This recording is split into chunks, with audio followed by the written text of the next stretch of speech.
Sa pagtestigo ng auditor mula po sa Commission on Audit sa impeachment trial ni Vice President Sara Duterte, sinabi niyang nakitaan niya ng mga paglabag at pagkukulang ang Office of the Vice President sa pag-liquidate ng kanilang confidential funds.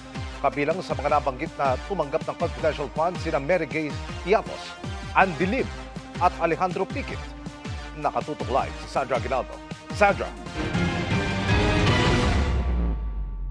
Yes, Emil, dito nga sa impeachment court ay inaharap ngayon ng prosecution panel ang isang state auditor ng Commission on Audit. Ito po ay nag-testify kaugnay sa audit na ginawa niya sa mahigit 600 million pesos na confidential fund ni Vice President Sara Duterte para sa taong 2022 at 2023 na ayon po sa prosecution panel ay hindi umano nagamit sa tamang paraan. 15 kahon na may markang confidential fund ang bitbit ng prosecution panel sa impeachment trial ngayong araw. Ang inupong testigo kaugnay nito, si Roderick Wamel, State Auditor ng Commission on Audit o COA, na siyang nag-audit sa paggamit ng pondo ng tanggapan ni Vice President Sara Duterte at ng Department of Education habang ito ay pinamumunuan ng bise. Ayon kay Wamel, nakitaan niya ng paglabag sa mga alituntunin ng COA ang dalawang tanggapan sa liquidation ng confidential fund, gaya ng hindi pagbibigay na specific confidential activity, hindi nagtutugmang petsa ng dokumento, kulang-kulang na liquidation documents at iba pa. Pinakita sa iyo ang isang physical financial plan, which this is now being shown on the screen. Ano ang observations mo dito sa physical and financial plan approved on December 13, 2022? Hindi po siya compliant to the joint circular dahil yung first column, which is the programs, activities and projects, hindi po in-indicate nung OBP yung kanilang specific confidential activities na kanilang paggagamitan ng confidential fund as required under Item 4.2 of the Joint Circular. Isa rin sa binanggit niya, ang 125 million pesos ng Office of the Vice President para sa huling quarter ng 2022 na ginastos aniya sa loob ng 11 araw. Bakit mo napansin itong period na to? Napansin ko lang naman po yun kasi yung kanilang cash advance based on the physical and financial plan po supposedly is for the whole fourth quarter of 2022. Pero based on this document po, na-disburse lang siya from December 21 to 31, 2022 or around 11 days. May mga dokumentong pirmado ng bise, gaya ng physical and financial plan at accomplishment reports. Kaninong signature itong nakikita natin dito? Ito po ay signature ni Vice Presidente Sara Duterte. At anong ibig sabihin under your circular ng attested? Ang ibig sabihin po ng attested ay kanyang kino-confirm at bine-verify na yung contents ng certification na ito ay totoo. Ang confidential fund ay pondong inilaan para sa confidential expenses gaya ng surveillance activities, pagbili ng impormasyon, pagbibigay ng reward sa informante, pagbabayad sa safe houses at iba pa. Matapos makita ang mga paglabag, sinabi ni Wamil na nag-submit ang OVP ng revised accomplishment report.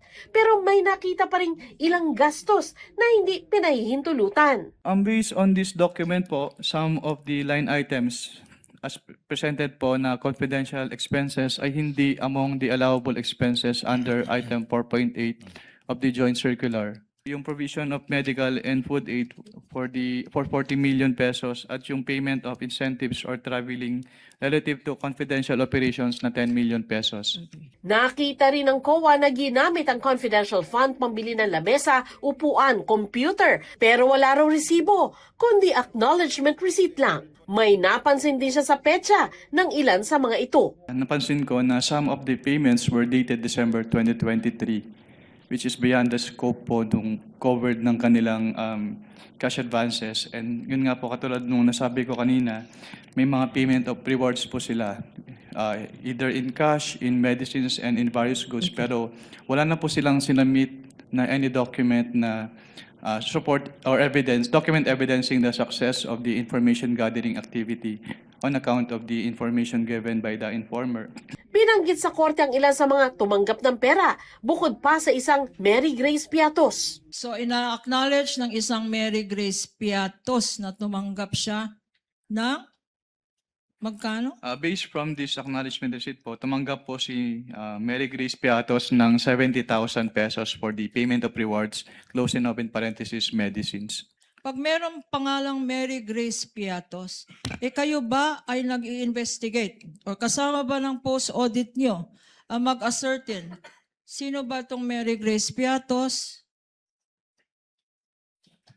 Since what we do po is compliance audit, so ang nagiging basehan lang po namin ng audit ay kung ano yung nakalagay or piniprescribe ng Joint Circular 2015-01. Pero dun sa Joint Circular naman po kasi, hindi naman nakalagay doon na kailangan tingnan namin yung recipient ng payment.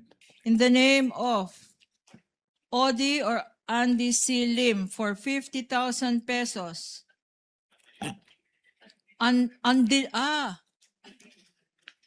Andilim. Kanya ko pala hindi mabasa. Andilim. Para kay Andilim. 50,000 pesos. Ang date, 12/21/2023. Yung date of payment po, December 27, 2023 is outside the coverage po nung kanilang period of disbursement. Kung merong Andilim, siguro dahil Objection, pikit. Your Honor. I'm sorry, but I've been giving leeway to opposing counsel, but I think she's been coloring, the contents of the documents more than what is shown Your in the Honor, I'm document just reading. It itself. says here. And No, counsel Your can Honor. It says Andilim. And the next one, maybe you will object again. It's Alejandro A. Pikit. I was gonna say, kanya siguro madali. May pikit ang mata. Counsel for the panel of prosecutors, I think you know what the counsel for the respondent is talking about. Yes. Kindly proceed accordingly. Nang sumahin daw ito ni Wamil, lumabas na ang halagang nakasaad sa acknowledgement receipts, sobra sa nakalagay sa acknowledgement report ng OVP. Magkano ba ang binigay na confidential funds? Based on the documents submitted to ICFAO, 125 million pesos po. May discrepancy.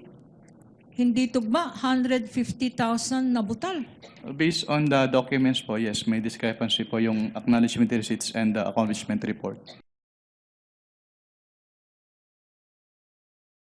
Emil, bukas ay inaasahan na sasalang sa cross-examination ng abogado ni Vice President Sara Duterte itong si Wamil. Pagkatapos po meron pa isang witness, isa ring state auditor ng Commission on Audit ang isasalang bukas. Emil? Maraming salamat, Sandra Aguinaldo.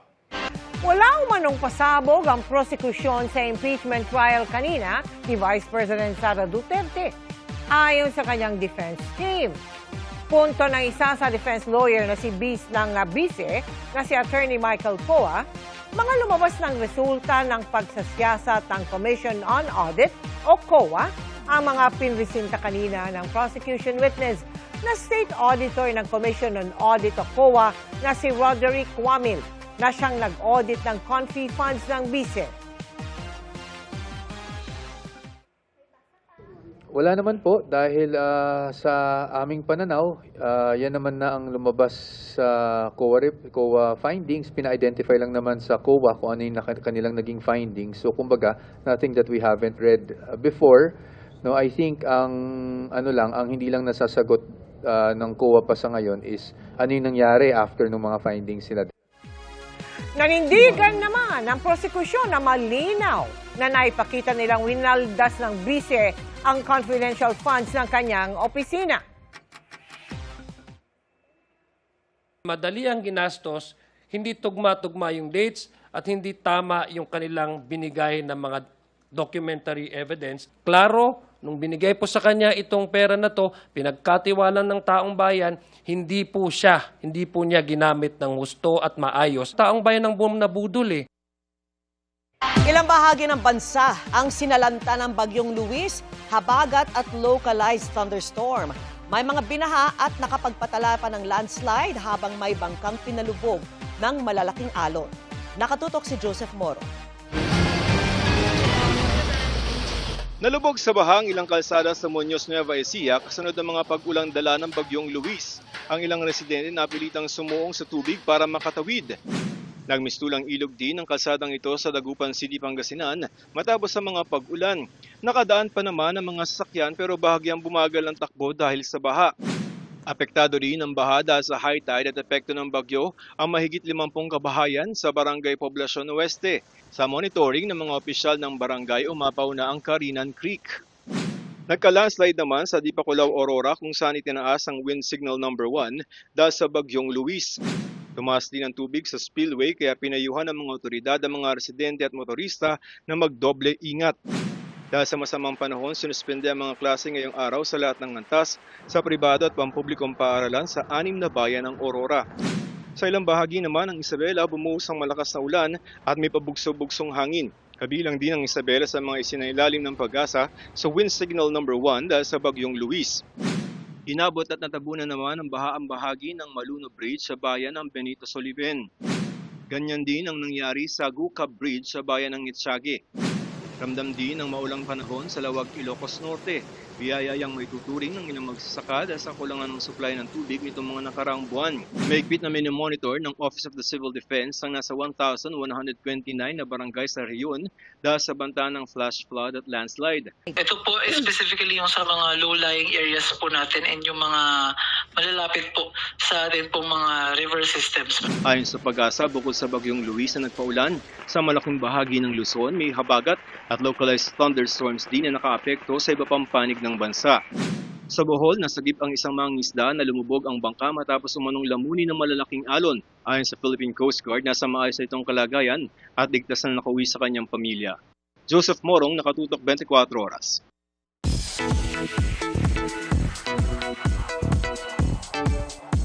Happy Monday, chikahan mga kapuso! From Kilig Post Online, mapapanood na rin soon sa family comedy drama serye na Delivery Boy, sina Mika Salamanca at Will Ashley. Ichichika yan ni Nelson Canlas. Wow! Sarap! Wow! Sarap! Aliw na aliw ang mga netizen sa trending TikTok games na ginagawa ni Will Ashley at Mika Salamanca. Ganun ang ginawa mo sa akin. Hirit ng Mick-Will at Wilka shippers. Grabe ang chemistry ng dalawa. Kaya naman marami ang excited sa una nilang pagsasama sa isang serye. Yan ang upcoming all-out family comedy drama serye ng GMA na Delivery Boy. Makakasama ni Will at Mika, sina Maricar de Mesa, Mikoy Morales, Yasser Marta at Vince Maristela. Kasama rin nila ang ilang veterano sa comedy, tulad ni multi-awarded actress Meryl Soriano. It's something that I miss doing. Lumaki kasi ako sa sitcom. Diba lagi ako napupunta sa drama? Yes, kasi that's my amboy. Was my last. And that was also comedy. Kaya excited ako for Delivery Boy. Si Kimpi De Leon, balik comedy after doing Prinsesa ng City Jail. It's a change of pace na Kimpi is looking forward to. At least kakaiba naman siya. Yun nga, na-miss ko rin kasi matagal din hindi gumagawa ng comedy. Pahinga muna raw sa pagdidirect si Eric Quezon dahil na-miss niya ang umarte sa harap ng kamera. At sa kanyang pagbabalik sa GMA, imbis na heavy drama ang sinalihan niyang serye, laugh trip ang napili niya. Yun nga, comedy siya. So, I guess, sabi ko nga, this character or this role is meant for me. That same day, nung nag-uusap kami na sinabi ko gusto ko mag-artista, GMA called and they asked me if I want to be part of Delivery Boy. Kasama ang kanyang mga kapatid, abala raw si Eric sa pangangasiwa ng estate ng kanyang namayapang ama na si Comedy King Dolphy. Pina-finalize lang namin. Oh, it will come soon. Magmamaterialize din yan. Nelson Canlas, updated sa Showbiz Happenings. Mga kapuso, nauwi po sa Rambol ang gantihan umano ng dalawang grupo ng mga estudyante sa Lapu-Lapu, Cebu. Nahuli kami sa pagtutok ni Luan Mayorndina ng GMA Regional TV.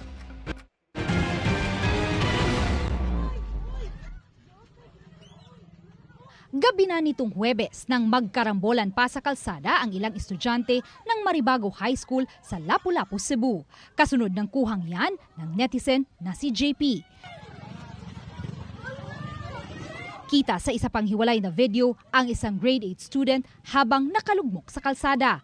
Tinutulungan na siyang bumangon ng mga kaeskwela pero binalikan ng isang estudyante kaya umano napilitang gumanti. Tadtad siya ng sugat at pasa kasunod ng pangkukuyog kaya nag-aalala ang kanyang ina para sa kanyang seguridad. Okay ra ang resulta siyang x-ray. Pero nawori lang gyapon ko kay ang iyang pag-eskwela. Naamong lagi kay di mahadlok pud ko nga mo eskwela siya nga kuyaw pud yang kaugalingon. Ayon sa guidance advocate ng paaralan, nangyari ang rumble noong uwian ng second shift. Mao to nga naaman ko'y kuyog nga tulo ka students pod nga ni kuyo kay silingan ra nako akong giinanday adto sa ang police on duty nga nasa school. Good thing naa sila ni duty sad sila dire. Mao to gidagan sa mga bata niya naman sa tanod didto. Ako sang gi-inform niya nanawag sad ko sa chief tanod na mao tong nadali sila ngadto og kuan rescue. Sa investigasyon ng Women and Children Protection Desk ng Police Station 2 ng Lapu-Lapu City Police, lumabas na 5 grade 10, 2 grade 8 students at 1 grade 10 ang sangkot sa gulo. Unya, murag ka ng bawas na laman po nila po siguro. Nya amo pang gituki ma'am kung kinsa jud ang naguna nila kung ang pika si katong 5 ba ka buok bata o kadtong 3 ka buok nga daghan og injury. Dati na umanong nag-away ang dalawang grupo pero nagkaayos umano nang ipinatawag ng principal kasama ang kanilang mga magulang. Unya katong panahon na kay niari pod ko, nya akong anak ako siyang giingnan nga pangaysurian ng bataa sa grade 10. Kay para okay ra gyud ang pag-eskwela.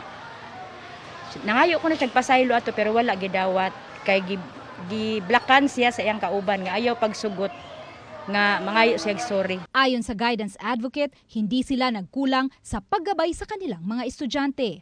Mas makasagmuyo kay sa school, gibuhat na ginamo ang mga preventive measures. Habang nagpapatuloy ang investigasyon, isinailalim muna sa modular learning ang 8 estudyanteng sangkot sa rambol. Amo na siya lang giturnover sa barangay kay para ang barangay na mao ang mo intake sa mga bata o i-refer dito na po sa CSWDO. Mula sa GMA Regional TV, Luan Merondina, nakatutok 24 oras. Nagprotesta ang ilang grupo laban sa pansamantalang pagpapatigil sa dagdag minimum wage sa Metro Manila kasabay ng paghahain ng petisyon sa Pasig Regional Trial Court. Hinarap sila ng isang opisyal ng Department of Labor and Employment o DOLE. Ang tiniyak niya sa pagtutok ni Bernadette Reyes. Sa unang araw ng pasok ngayong linggo, sinalubong ng protesta ang tanggapan ng Department of Labor and Employment o DOLE at Pasig Regional Trial Court. Kontra yan sa Temporary Restraining Order o TRO ng Korte na pansamantalang nagpatigil sa dagdag minimum wage sa Metro Manila. Ang mga nagrally sa DOLE, hinarap ni Labor Secretary Francis Tolentino. Anak ko, yung inyong simpatya ay nalulungkot ka. Siyempre malulungkot tayo. Pinadala ko rin yung mga abogado natin doon para labanan. So hintayin natin kung ano ang mangyayari. Sa Pasig naman, naghain ng urgent motion for leave to intervene ang nagkaisa Labor Coalition, Kamanggagawa Party List at iba pang grupo para hilingin ang pagbawi sa TRO at maipatupad na ang dagdag minimum wage sa Metro Manila. Nag-file ng motion for intervention para makasama tayo doon sa kaso at makapag-file tayo ng motion para i-lift yung temporary restraining order. Ang 60 pesos sa 1 kilong bigas. Sa bawat araw na nagaganap ang pagpapatigil nito ay ninanakawan natin ng pagkain ng mga manggagawa. This sets a dangerous precedent na pwedeng gamitin ng iba't iba pang mga kapitalista sa buong bansa para pigilan ang mga napipintong mga wage hike petition. Sa halip na sa korte sa National Wage Productivity Commission, anya dapat lumapit ang dalawang kumpanyang tumututol sa wage hike. Mismong labor code ang nagsabi na walang pwedeng injunction o TRO na i-issue against sa proseso ng ating Regional Wage Board. Kailangan ng panahon ng korte bago madesisyonan ang mosyon. 11 grupo sa ilalim na nagkaisa Labor Coalition ang nagkilos protesta ngayong araw dito sa Pasig Regional Trial Court at magpapatuloy raw ang kanilang mga pagkilos hanggang sa muling maibalik sa kanila ang dagdag aumento sa sahod. Dumating rin para magpakita ng suporta si Senador Robin Padilla. Suportado rin ng palasyo ang DOLE at mga labor group sa hiling nilang mabawi ang TRO na itinutulak na ng Solicitor General. Of course, ginagalang natin ang lahat ng korte, pero ang pamahalaan, ang administrasyon ay meron naman din pong karapatan na ihayag kung ano ang nararapat. Ang Office of the Solicitor General ay ready naman po na ipaglaban po ang wage order. Bernadette Reyes, Nakatutok, 24 Oras.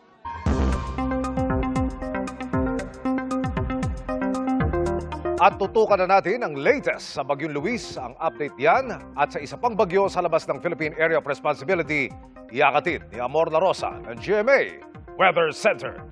Amor! Salamat, Emil. Mga kapuso, 2 bagyo nga monitor ngayon sa loob at sa labas ng Philippine Area of Responsibility. Unahin natin yung Bagyong Luis sa loob po ng PAR na naglandfall na sa Isabela. Alas 5:30 ng hapon kanina nang tumama po yan dito sa Makunakon, Isabela. At sa latest bulletin na inilabas po ng Pag-asa, taglay nitong Bagyong Luis ang lakas ng hangin na abot sa 45 kilometers per hour at yung bugso naman niya nasa 60 kilometers per hour.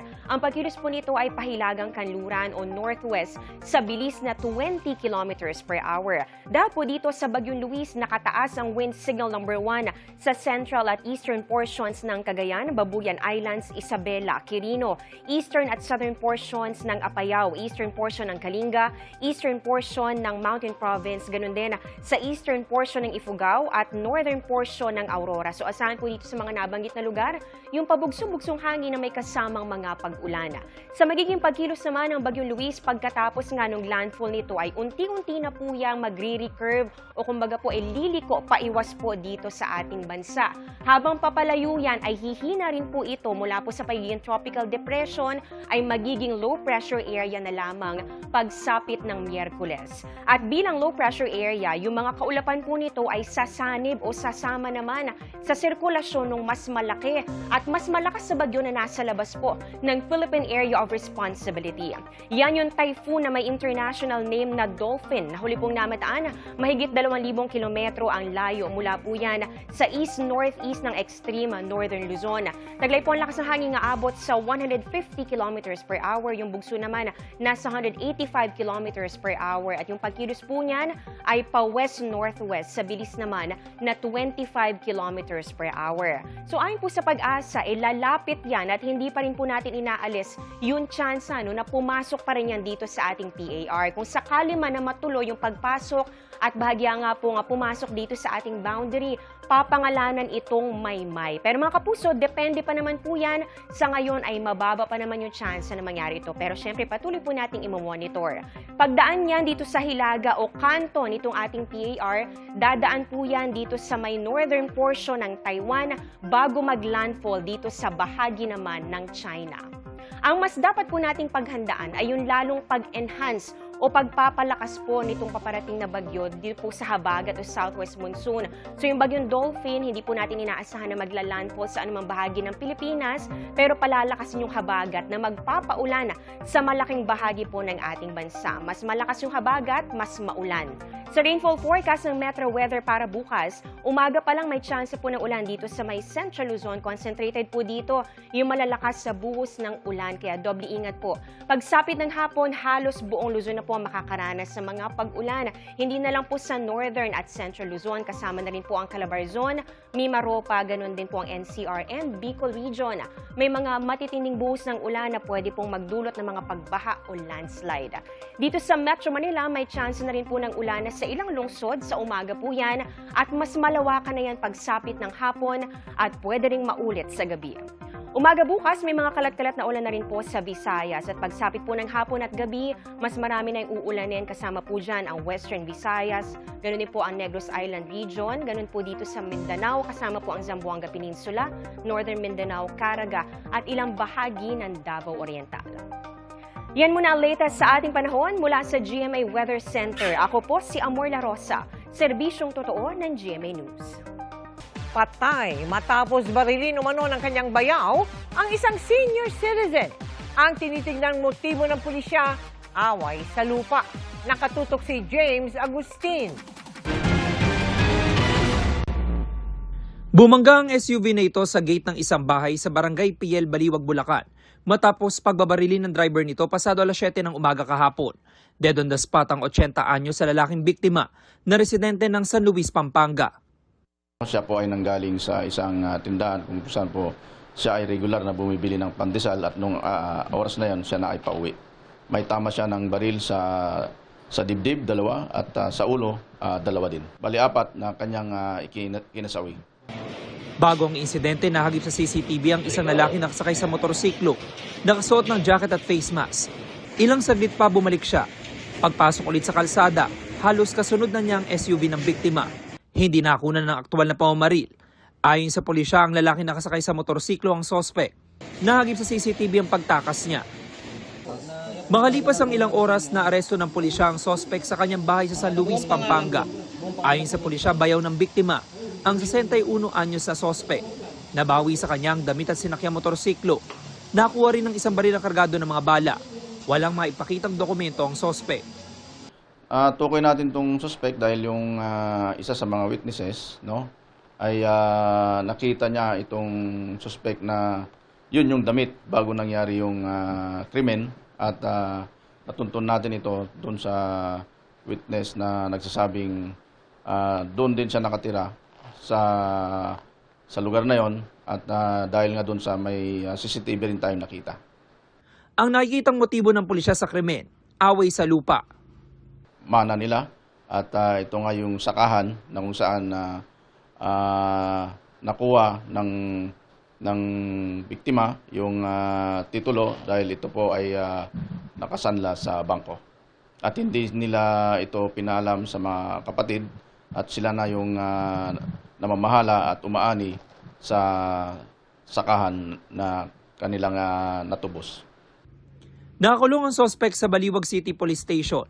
Itinanggi niya ang krimen. Hindi ko naman ginawa yun. Kaya sa totoo lang, tamang may gustong gawin ako ron, pero meron taong unang nakakuan doon. Yun lang. Kaugnay naman sa nakuhang baril sa kanya. May nakuha. Kanino yung baril? Wala na. Hiram lang din yun. Sa record ng pulisya, dati nang naaresto ang suspect dahil sa mga kasong frustrated murder at physical injuries. Ngayon, maharap naman siya sa reklamong murder. James Agustin, Nakatutok, 24 Oras. Tinanggihan ng Sandigan Bayan ang hiling ng Ombudsman na gawing state witness si dating Department of Public Works and Highways Secretary Manuel Bonoan para sa kasong graft. Pero paglilinaw ng korte, hindi nito pinipigilan ang prosekusyon na kunin bilang state witness si Bonoan kalaunan. Nakatutok si Maki Pulido. Hindi umubra sa Sandigan Bayan 2nd Division ang hiling ng ombudsman na tanggalin bilang akusado at sa halip ay gawing state witness si dating DPWH Secretary Manny Bonoan sa kasong graft kasama ni Senador Jinggoy Estrada. Matatandaang sa isinampang kaso ng ombudsman, nagsabwatan umano sina Estrada at Bonoan para maisingit ang budget para sa mga proyekto sa Bulacan na pinagkunan ng mahigit 213 million pesos na kickback umano ni Estrada. Pero kinalaunan, hiniling ng ombudsman na tanggalin si Bonoan bilang akusado para gawing state witness ng prosekusyon. Sa resolusyon ng korte, sinabi nitong masyadong malaki ang magiging pagbabago kung tatanggaling akusado si Bonoan sa kaso. Kinatigan ng korte ang punto ni Estrada ng palagan ng senador ang mosyon ng prosekusyon. Lalabas daw na sa halip na may conspiracy o sabwatan tulad ng nakasaad sa original information, magiging lone criminal actor na si Estrada o wala ng kasabwatan. Dahil sa pagbabagong ito, sabi ng korte, mawawala ang ibang depensang maaaring magamit ni Estrada para ipagtanggol ang sarili. Nabasahan na rin daw ng sakdal si Estrada sa kasong graft at karapatan daw ng akusadong ibase ang kanyang depensa sa kasong isinampa laban sa kanya. Kaya raw hindi maaaring baguhin ng prosekusyon ng impormasyon sa kaso na malalagay sa disadvantage ang akusado. Pero sinabi rin ng Sandigan Bayan sa desisyon nito na hindi nito ibig sabihin na hinuhusgahan na ang halaga ni Bonoan bilang witness para sa prosekusyon. Hindi rin daw pinipigilan ng prosekusyon na kunin bilang state witness si Bonoan kalaunan. Basta raw masunod ang mga alituntunin para rito. Sa paliwanag ng isang legal expert, sinabi naman ng Sandigan Bayan na pwede pa rin namang i-consider ng Sandigan Bayan na ma-discharge itong Secretary Bonoan as a state witness during the course of the trial. So pwedeng ituloy na natin yan, i-arraign na muna natin yan, and then later on, mag-file kayo ng motion. May parehong motion ng Office of the Special Prosecutor na nakabinbin sa Sandigan Bayan 5th Division na humahawak ng kasong plunder at isa pang count ng graft. Kapwa-akusado dito ni Estrada at Bonoan ang tatlong dating opisyal ng DPWH. Hinihintay ang resolusyon ng 5th Division bago basahan ng sakdal ang mga akusado. Maki Pulido, nakatutok, 24 oras. Inirekomenda na ng Department of Transportation ang pansamantalang taas pasahe ngayong hindi patiyak ang sitwasyon sa Middle East. Nakatutok si Dano Tingkungko.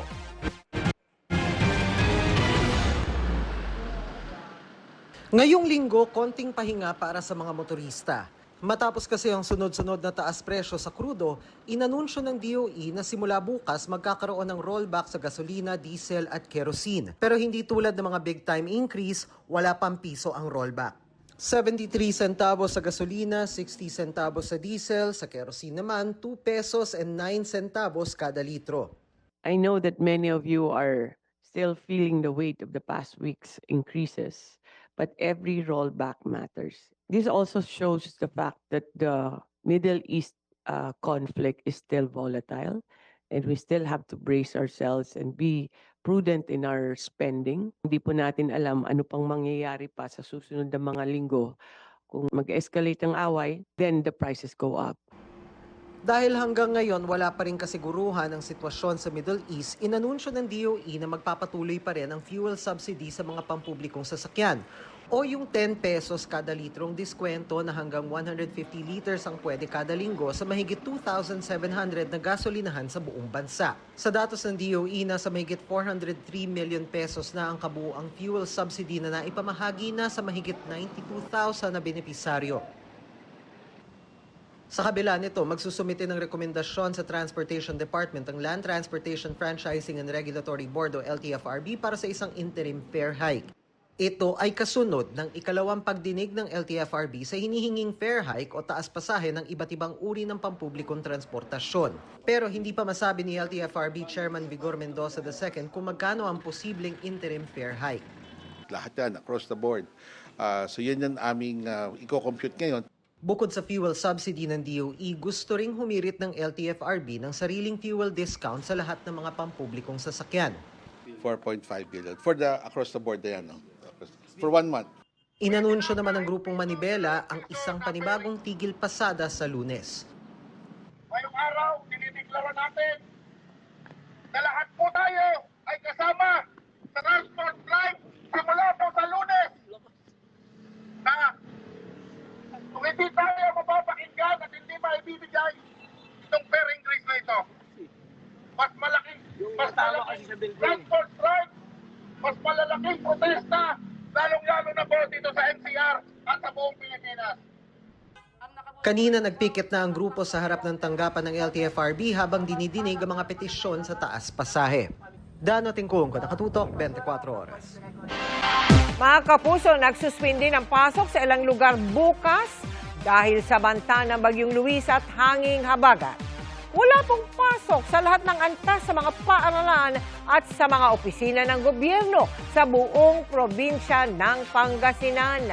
Suspendido rin ang pasok sa lahat ng paaralan sa mga bayan ng Etchagi at Tumawini sa Isabela.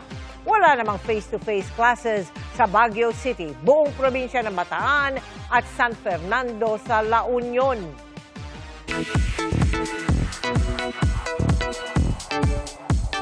Capford is back at it again. Muling magsasama sa isang series ni Caprice Cayetano at Clifford. Alamin niyan sa Chika ni Aubrey Carampel. Matapos gumanap bilang si Angel sa You're My Favorite Song, magbabalik afternoon prime si Kapuso PBB Celebrity Collab Edition Big Winner Caprice Cayetano sa A Million Dreams. Pinaghahandaan na ito ni Caprice dahil may heavy drama ang kwento. Excited na po ako kasi may favorite ko rin po talaga yung drama. So nakakatuwa po na family drama po ang show po namin ngayon. Unique po talaga yung story niya at kanya-kanya pong storya ang meron ng bawat characters. Dito muli niyang makakasama si Clifford na gumanap na Calec sa You're My Favorite Song. I just want to say na super excited po talaga ako sa project na to. Maraming salamat po sa lahat ng bumubuo ng show na to. Halos lahat po kayo, first time ko pa pong makatrabaho. So that makes me more excited pa po. Kabilang sa kanila si Camille Prats na balik afternoon prime matapos magpahinga sa acting para mag-focus sa kanyang pamilya. Very aspirational kasi yung story at ngayon kasi bihira na yung ganun. Yung hindi mo matanggihan. Tsaka yung realistic kasi siya. Ang daming makaka-relate na pamilya na sa panahon ngayon, I believe we need more stories that are filled with hope. Si Gabby Eigenman excited ding muling makatrabaho si Caprice na bata pa nang makasama niya sa projects. We did a couple of shows, pinaka natatak sa akin. She played my daughter sa Stories for the Soul. Makakasama rin ni Gabby ang gumanap na anak niyang si Dea sa Encantadia Chronicles Sangre. Si Angel Guardian na first time naman sa afternoon prime. Sobrang happy ako na Kuya Gabby is here. Actually, magkatawagan kami nung nalaman namin tong A Million Dreams. Kasi nga, syempre, happy ako. Happy din siya na magkasama kami ulit. Reunited din sila sa Sangre co-star na si Diana Zubiri. Nagaganap naman bilang kontrabida. Excited ako kasi ibang role. This time may transition din yung character ko. Oo nga, masama nga. Excited na maging masama. Pwede ba yun? Pero yun nga, yun yung character na at least different na ulit siya sa mga ginawa ko. Kasama rin sa cast ng A Million Dreams, sina Juancho Trevino, Vanessa Del Moral at Lauren King. Sa direksyon ni Hil Tejada na mapapanood soon sa GMA Afternoon Prime. Aubrey Carampel, updated sa Showbiz Happenings. Tumangging maghain ng plea si Senador Rodante Marcoleta sa kasong paglabag sa Presidential Decree o PD 46 dahil may nakahain pang petisyon ng kanyang kampo sa Korte Suprema. At dahil dyan ay ipinaghain siya ng not guilty plea ng Sandigan Bayan 1st Division. Ayon po sa abogado ni Marcoleta, hinihiling pa nito sa Korte Suprema na repasuhin ang kaso at i-dismiss ito. Ang PD 46 ay nagbabawal sa mga public official na tumanggap ng regalo. Not guilty naman ang inihain ng kapwa niyang akusado na si Aristotle Viray na nagbigay umano ng 20 million pesos kay Marcoleta noong January 9, 2025. Mga kapuso, hindi raw makakaapekto sa mga magsasaka sa Kapas Tarlac ang pagtatagdoon ng isang Artificial Intelligence o AI Hub. Ayon po yan sa Malacanang. Kaugnayan sa sinabi ni Senador Amy Marcos na may mga magsasaka sa Kapas na pinatigil umano sa pagtatanim. Sabi ng Palasyo, 2019, may idineklarang buildable areas sa lugar na ang ibig sabihin ay bawal ng sakahan noon pa man. 3,500 hektarya ang buildable zones kung saan posibleng ilagay ang AI Hub sa ilalim ng Pax Silica.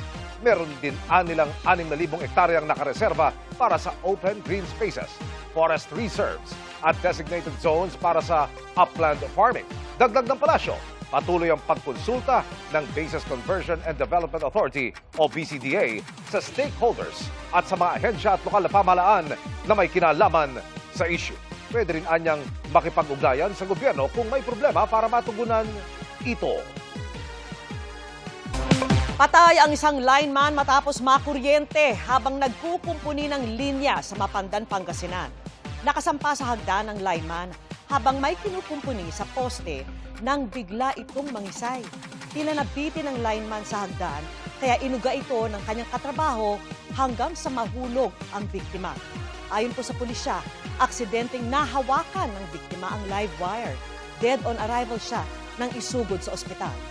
Sinusubukan pang makipag-ugnayan ng pulisya sa pinagtatrabahuang Network and Data Solution Company ng biktima. Mga kapuso, mamaya pa malalaman kung may makukuha ni Pinay tennis star Alex Ayala ang titulo sa Mubadala DC Open sa Amerika. Sa kalagitnaan kasi ng finals match ni Ayala laban kay world number 3 Jessica Pegula kanina, sinuspindi ang laban dahil po sa ulan. Bago suspindihin ang laro, nakuha ni Pegula ang first set sa score na 6-4. Habang labang naman sa ngayon si Ayala sa second set sa score na 2-1.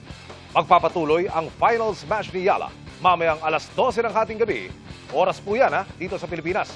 Mahalagang milestone ang laban na ito kay Ayala dahil ito ang kauna-una kanyang WTA 500 Finals.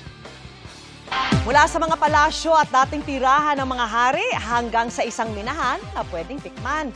Ilan lang po yan sa mga pwedeng pasyalan sa Poland na siya ring lugar kung saan ipinanganak si Pope John Paul II. Makitour po tayo sa Best of Poland sa pagtutok ni JP Soriano.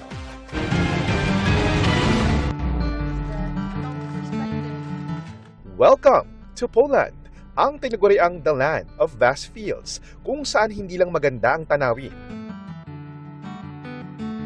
May aral ding hindi dapat malimot sa sinapit itong kasaysayan.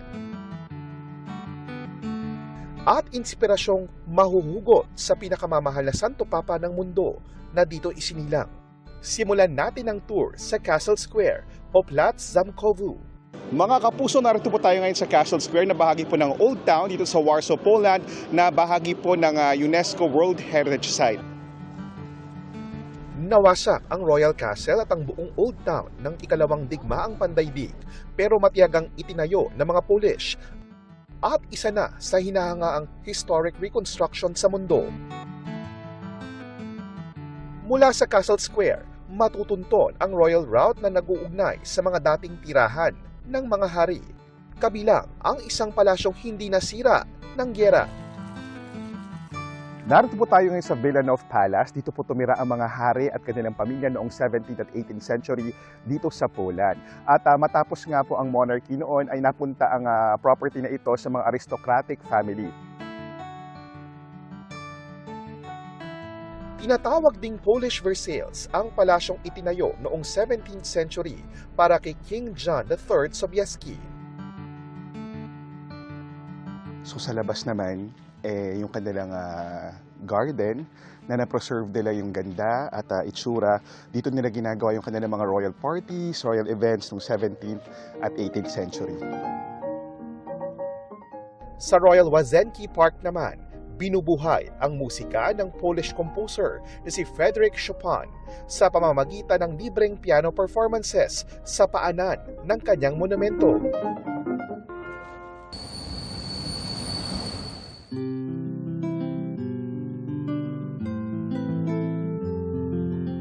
Sa bayan naman ng Wieliczka sa Southern Poland, may nakatagong mundong mahigit 7 siglo ng hinuhubog ng tao at pwedeng tikman. I encourage you to lick the walls too. Lick the walls? Yeah, Really? Isa kasi itong minahan ng asin na unang nag-operate noong taong 1295. Mga kapuso, narito po tayo ngayon sa Wieliczka Salt Mine sa Kraków, Poland. Isa po itong UNESCO World Heritage Site at meron po itong lalim, itong salt mine na ito na 327 meters. Hanggang 1990s, nagmimina po sila ng asin dito sa salt mine na ito. Watch me. Yummy. Pure salt, right? So everything is edible. Anyway.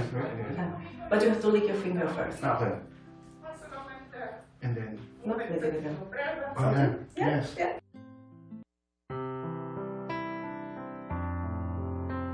Sa bahagi ng minahan na may 100 metro ang lalim ay underground cathedral, sumasalamin sa laki ng porsyento ng populasyong puro Katoliko.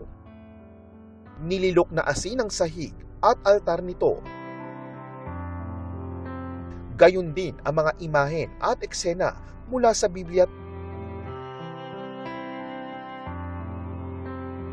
Pati mga chandelier na yari sa pinakinis na salt crystals.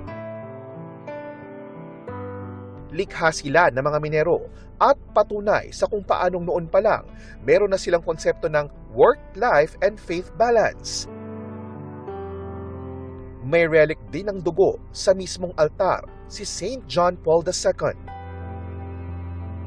Bilang pagpupugay po kay Pope John Paul II, the St. John Paul II na ngayon, gumawa po ng rebulto at sculpture sa kanya dito sa Wieliczka Salt Mine. Ito pong rebultong ito ay yari rin po sa asin.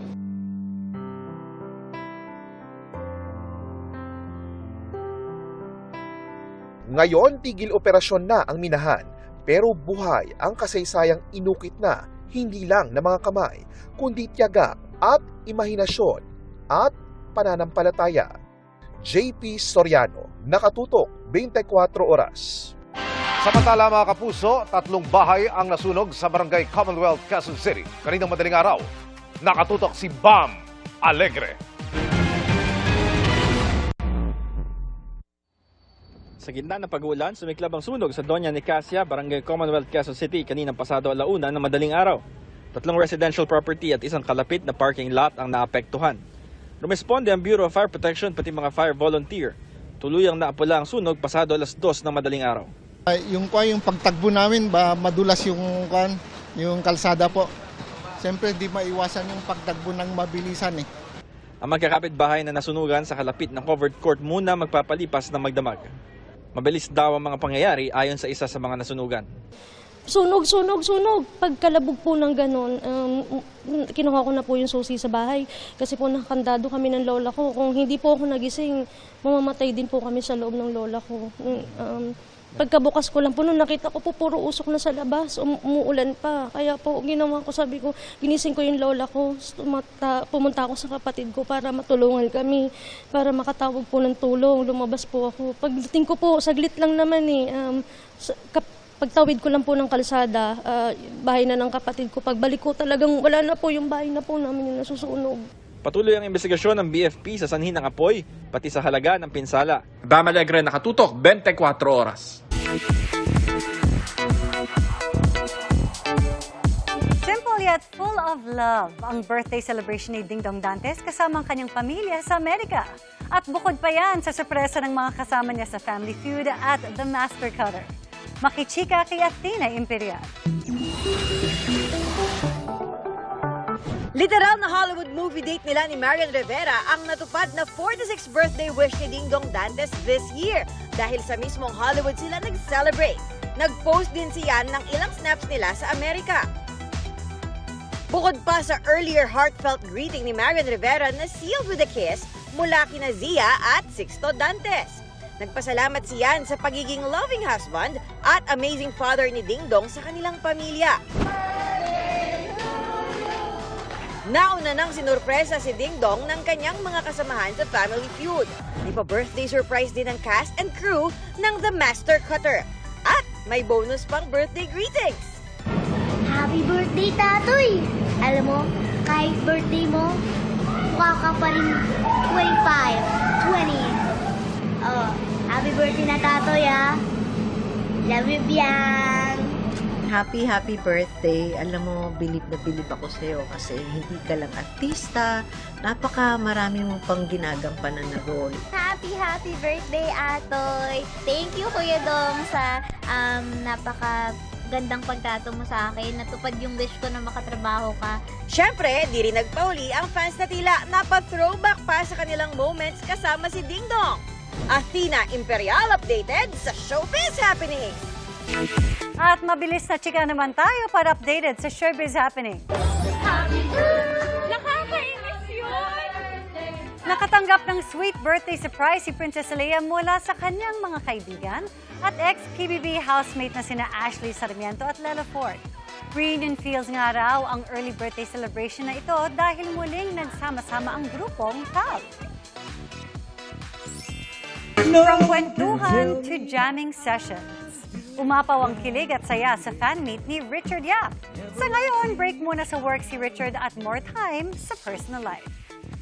Celeste Unscripted. Handa nang ibahagi ni Miss Universe Philippines 2022 Celeste Cortesi ang kanyang unfiltered reality sa 8-part docu-series na Celeste Unscripted. Mapapanood yan simula August 8 sa GTV. Ano napunta sa bubong yung tuta? Parang asawa. Pagpasungit, aamuin mo lang ng konti. Salbahay ka.